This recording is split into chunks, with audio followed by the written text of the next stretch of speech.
How to add payment method in Lyft. In this video, I'm going to show you how you can add a new payment method. First of all, open the application. Now here on the right bottom, you can see U option. Simply tap on it. So these are the profile settings available. Now on the top, you'll be able to see view profile. Simply tap on view profile. So these are the profile settings. Now again, on the top at account settings, you'll be able to see your info. Tap on your info. Now here at the last option, we can see add payment method. Tap on it again. So here you'll be able to select credit or debit card or even PayPal. So choose the one that you want to enter. Here I'm tapping on credit.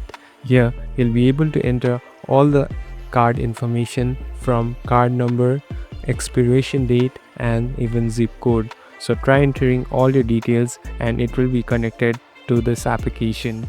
Thank you for watching this video. I hope this video will help you.